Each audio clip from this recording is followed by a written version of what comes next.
the points mentioned in the Bible Prove that Jesus, peace be upon him, was not crucified, especially referring to Jonah.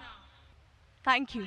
बहन का सवाल है कि आप साफ तौर से ये साबित कर सकते बाइबल के जरिए से कि ईसा अलैहिस्सलाम को सूली पे नहीं चढ़ाया गया था। आप बाइबल के जरिए, बाइबल के हवाले से ये साबित कर सकते हैं कि ईसा अलैहिस्सलाम को क्रूसिफाई नहीं किया गया था, सूली पे नहीं चढ़ाया गया था, खुसूसन जोना के जरिए। मैंने एक मुनाजरा किया था एक ईसाई पादरी के साथ, वॉज क्राइस्ट रियली क्रूसिफाइड?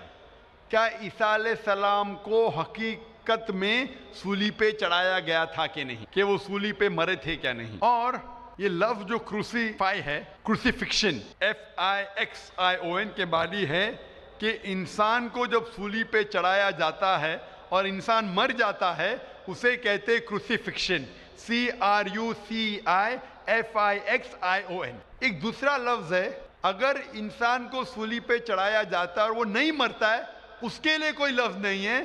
सो एक लफ्ज जो हम कह सकते हैं क्रूसीफिक्शन, CRUCIFICTION, क्रूसीफिक्शन मीन्स ये कहानी है।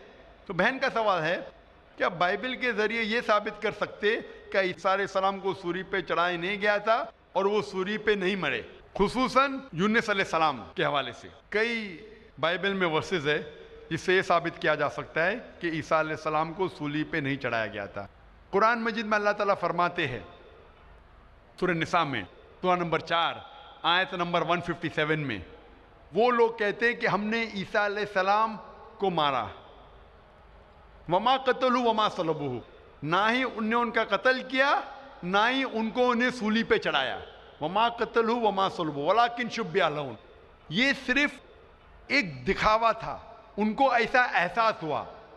और जो इसमें इख्तिलाफ करते हैं वो लोग शुबह में हैं, क्योंकि उनको ना सूली पे चढ़ाया गया था ना उनका कत्ल गया। वमा कतलू यकीना, और उनको बेशक कत्ल नहीं किया गया था। तो कुरान मजीद में साफ तौर पे कहा गया है कि ईसा अलैहिस्सलाम को ना कत्ल किया गया ना सूली पे चढ़ाया गया था, ये सिर्फ उनको लगा। और जो कोई इसमें इख्तिलाफ करता है वो शुबा में है, वलाकिन शुब्बिहा लहुम, क्योंकि ईसा अलैहिस्सलाम को ना सूली पे चढ़ाया गया ना कत्ल किया गया। अभी ये कुरान मजीद में क्योंकि लिखा है तो हम मुसलमान मानते हैं। हम बाइबल से कैसे साबित कर सकते हैं कि ईसा अलैहिस्सलाम को सूली पे नहीं चढ़ाया गया? लिखा है गॉस्पेल ऑफ मैथ्यू में चैप्टर नंबर 12 वर्स नंबर 38 में कि जब लोग आते हैं और ईसा अलैहिस्सलाम से कहते हैं कि आप हमें एक मौजज़ा दिखाओ, हमें निशानी दिखाओ ताकि हम माने कि आप अल्लाह के पैगंबर हैं, तो ईसा अलैहिस्सलाम कहते हैं, O evil and adulterous generation, you seek after a sign, no sign shall be given to you except the sign of Jonah. ईसा अलैहिस्सलाम कहते हैं, उन्हें गाली देते हैं और कहते हैं कि आपको कोई निशानी दी नहीं जाएंगी, कोई मौजूदा दी नहीं जाएगा, सिर्फ साइन ऑफ जोना, यूनुस अलैहिस्सलाम की निशानी।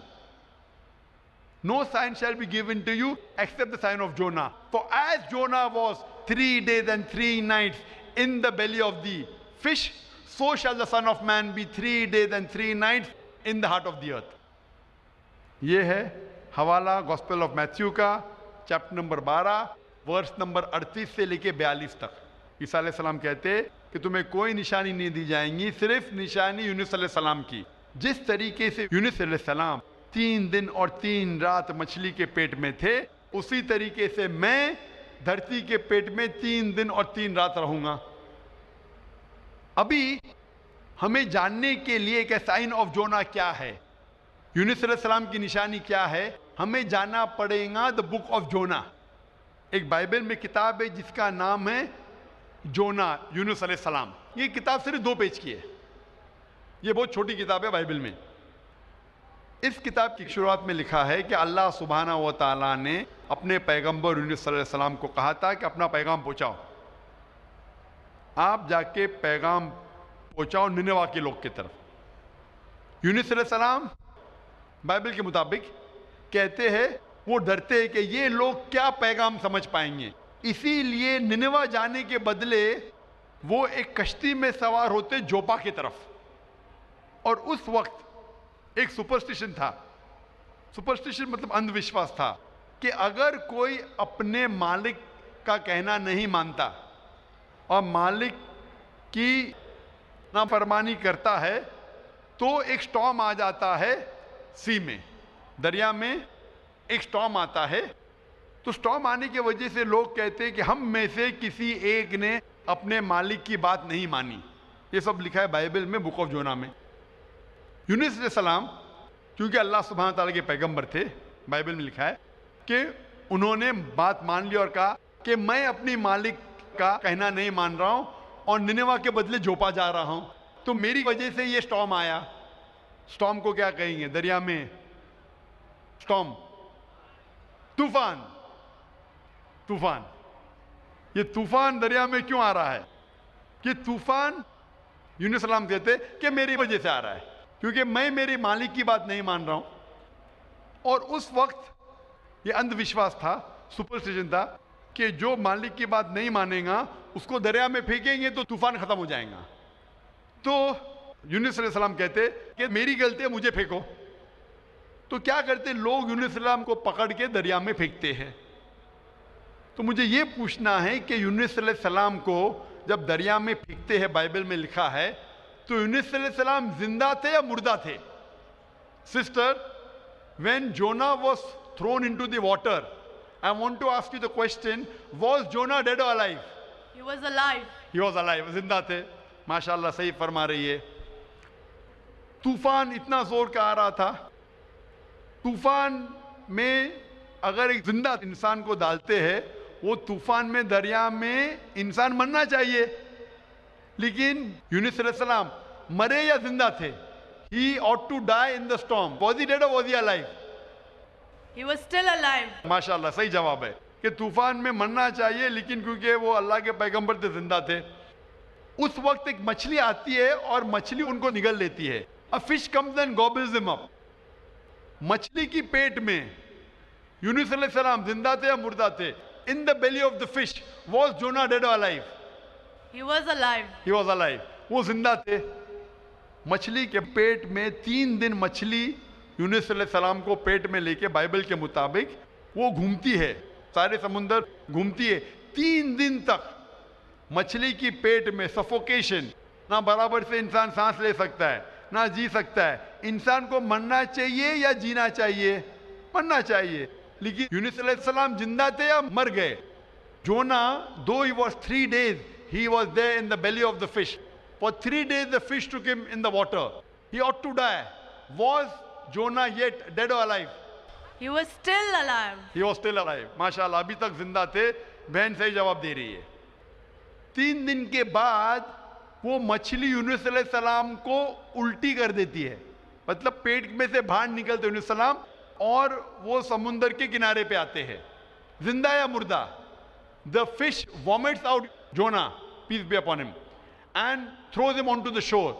When Yunus alayhi salam, when Prophet Jonah was thrown on the shore, was he dead or alive? He was alive but unconscious.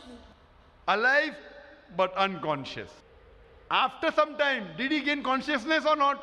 Yes, he did. Fine. Finally, he was conscious and alive. Alive. Na? Alive. Fine. Alive. So alive, alive, alive, alive. Miracle of a miracle of a miracle of a miracle. वो जिंदा थे। एक जिंदा आदमी को दरिया में जब फेंकते, मरना चाहिए, नहीं मरते हैं, जिंदा रहते, मौजज़ा। तूफान में मरना चाहिए, नहीं मरते, जिंदा रहते, मौजज़ा। मछली आके निगल लेती है, मरना चाहिए, जिंदा रहते, मौजज़ा। मछली 3 दिन तक उनको समुंदर में घुमाती है, मरना चाहिए, नहीं मरते, मौजज़ा। मछली उनको उल्टी करती है दरिया के किनारे पे, वो जिंदा रहते, मौजज़ा। मौजज़ा का मौजज़ा का मौजज़ा का मौजज़ा। अभी यहाँ ईसा अलैहिस्सलाम कहते हैं कि जिस तरीके से यूनुस अलैहिस्सलाम मछली के पेट में 3 दिन 3 रात तक रहें, उस तरीके से ईसा अलैहिस्सलाम धरती के पेट में 3 दिन और 3 रात तक रहेंगे। Now sister, I want to ask you, according to you, when Jesus Christ, peace be upon him, was in the sepulcher, was he dead or alive? He was alive. He was alive. So if he was alive, then how was he crucified?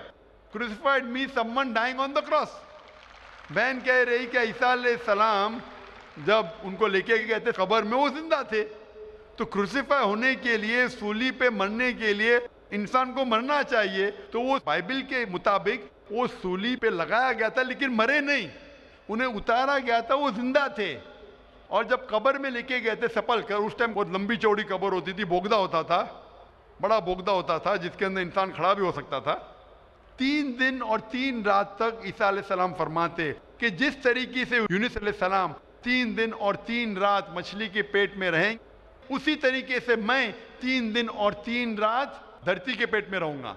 उसका मतलब ईसा अलैहिस्सलाम जिंदा थे। अगर जिंदा थे तो सूली पे नहीं मरे हो। तो इसीलिए बाइबल के जरिए एक तरीका है साबित करने के लिए कि ईसा अलैहिस्सलाम सूली पे नहीं मरे, वो जिंदा थे। और कुरान मजीद की बात सही है कि वमा कतलू वमा सलबू, ना वो सूली पे मरे ना उनका कत्ल किया है। ये सिर्फ एक शक और शुबा है। Hope that answers the question sister. Thank you. Sister, I would like to ask you that now do you believe that Jesus Christ, peace be upon him, did not die on the cross? I do believe, but I just wanted to prove my friends or my colleagues as to Jesus Christ was not crucified according to their own version. That is Bible. What's your Thank name, sister? What's your name, sister? I am Sahadia Naz and I'm a teacher by profession. You are a Muslim. Yes, I am. MashaAllah. Okay, anyway, hope you have satisfied your friend. Yes, I am. But we request that the non-Muslim should be given the first chance to ask the question. मेरा question है, जो नया मस्जिद बन रहा है और कब्रिस्तान है और ईदगाह है, उसमें मेरा मन हुआ है जो हम इसमें जमीन या पैसा रुपया दें, मेरा मन चाहता है। लेकिन उन लोग बोलते हैं जो हम लोग गैर मुसलमान से कोई चीज नहीं लेते हैं। क्यों? इस्लाम में लिखा हुआ है आदमी आदमी को प्यार करो। भाई का सवाल है कि वो चाहते हैं कि मस्जिद बनाने के लिए अपनी जमीन दे ईदगाह के लिए, और मुसलमान कहते हैं कि हम गैर मुसलमान की मदद नहीं लेते। क्यों? क्या इंसान भाई नहीं है? भाई साहब, गैर मुसलमान की मदद लेना इस्लाम में हराम नहीं है, लेकिन कुछ शराइत है कुछ चीज़ों के लिए। मिसाल के तौर पे मस्जिद बनाने के लिए कुछ शर्त है। मस्जिद बनाने के लिए एक मुसलमान अपनी ज़कात का पैसा भी नहीं दे सकता है। ज़कात एक मुसलमान के लिए फ़र्ज़ है कि वो 2.5% अपनी बचत का, हर कमरी साल वो 2.5% अपनी बचत का जो निसाब के ऊपर है, 85 ग्राम सोने के ऊपर है, उसे ज़कात देना चाहिए। और ज़कात के कई शराइत है कि फ़ुकारा को देना चाहिए, गरीब को देना चाहिए, मसाकिन को, मोल्ला और फुतुल कुलूब, गारिमून जो कर्जदार है, वगैरह वगैरह, इब्न सबील। लेकिन इसके अंदर ये मुसलमान अपनी ज़कात का पैसा मस्जिद के लिए दे सकता है, क्योंकि मस्जिद एक मुसलमान का फ़र्ज़ है कि वो अपने पैसे से बनाए, और ज़कात का पैसा भी इसमें इस्तेमाल नहीं हो सकता है, अपने बाकी पैसे से बनाए।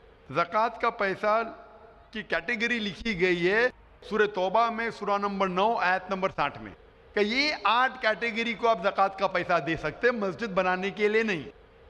क्योंकि मस्जिद एक फ़र्ज़ है, मुसलमान खुद अपने पैसे से, ना कि ज़कात से, अपने बाकी पैसे से जो सदका हो या बाकी पैसे से, ना कि जो गरीबों के लिए जो पैसा महफूज है, जो 8 कैटेगरी है उसके लिए महफूज है, वो पैसे में से आप मस्जिद बनाने के लिए दे सकते हैं। ये एक शर्त है।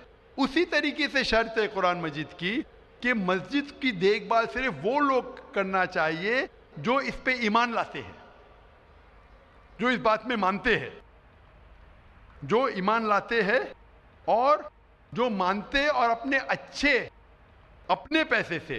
तो अगर कोई गैर मुसलमान अगर इस पे ईमान नहीं लाता है तो मस्जिद के लिए इस्तेमाल नहीं किया जा सकता है। मिसाल के तौर पे मैं कहूँगा कि यहाँ कई जगह है अपने हिंदुस्तान में जिसे कहा जाता है कैंटोनमेंट एरिया। तो कैंटोनमेंट एरिया मतलब वो एरिया जहाँ सिर्फ मिलिट्री के लोग जा सकते हैं। आम हिंदुस्तानी, मैं हिंदुस्तान का नागरिक हूँ, मैं ये नहीं कह सकता कि मैं हिंदुस्तान का नागरिक हूँ इसीलिए मुझे कैंटोनमेंट एरिया में जाने दो। वो रूल है। कैंटोनमेंट एरिया में जाने के लिए फ़र्ज़ है क्या वो लोग जो अपनी पूरी जिंदगी देते हैं देश की हिफाजत करने के लिए, वो लोग को इजाजत है। आम आदमी कैंटोनमेंट एरिया में नहीं जा सकता है, ये उसूल है देश का। उसी तरीके से जो लोग ईमान लाते हैं मजहब पे और ज़कात के अलावा अपनी बाकी आमदनी के पैसे से मस्जिद बना सकते हैं, तो इसीलिए क्योंकि आप ईमान नहीं लेके आए तो मस्जिद बनाने के लिए आपके पैसे का इस्तेमाल नहीं हो सकता है। लेकिन बाकी खैरात की अलग बात है। अगर आप किसी को पैसा देते हैं, किसी को तालीम के लिए, मुसलमान को, तो हराम नहीं कि मुसलमान गैर मुसलमान का पैसा नहीं ले सकता है।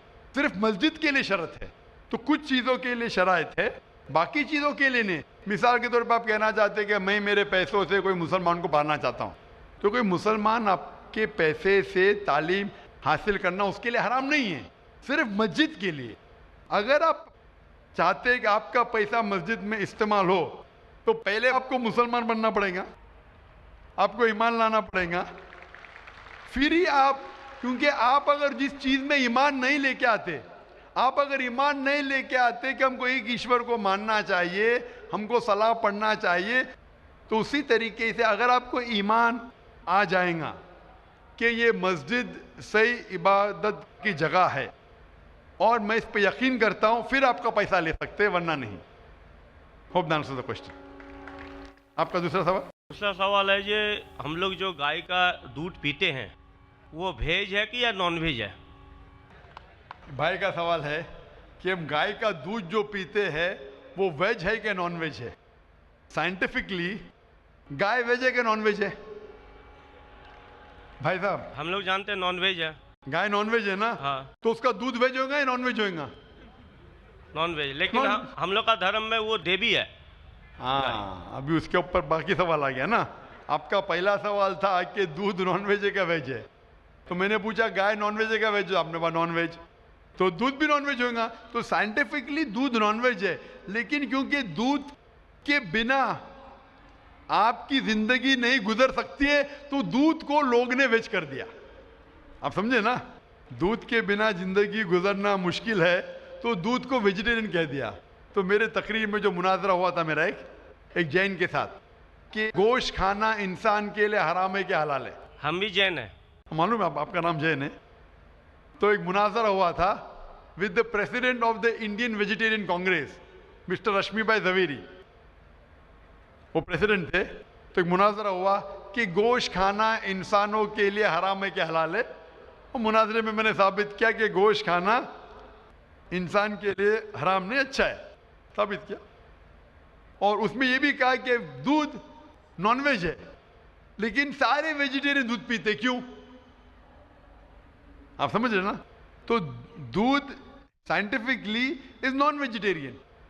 आपने कहा क्या है, हमारी देवी है। आप अगर पढ़ेंगे, जैसा मैंने कहा कि न तस् प्रतिमास्ति, उस ईश्वर की कोई प्रतिमा नहीं, कोई अक्स नहीं। आप समझे ना, कोई अक्स नहीं, कोई पिक्चर नहीं, कोई पेंटिंग नहीं, कोई फोटोग्राफ नहीं। तो ये वेद के मुताबिक ये गलत हो जाता है। आप समझे ना। लेकिन फिर भी मैं जानता हूं कि कई किताबों में, क्योंकि हिंदू किताबें दो किस्म की है, श्रुति और स्मृति।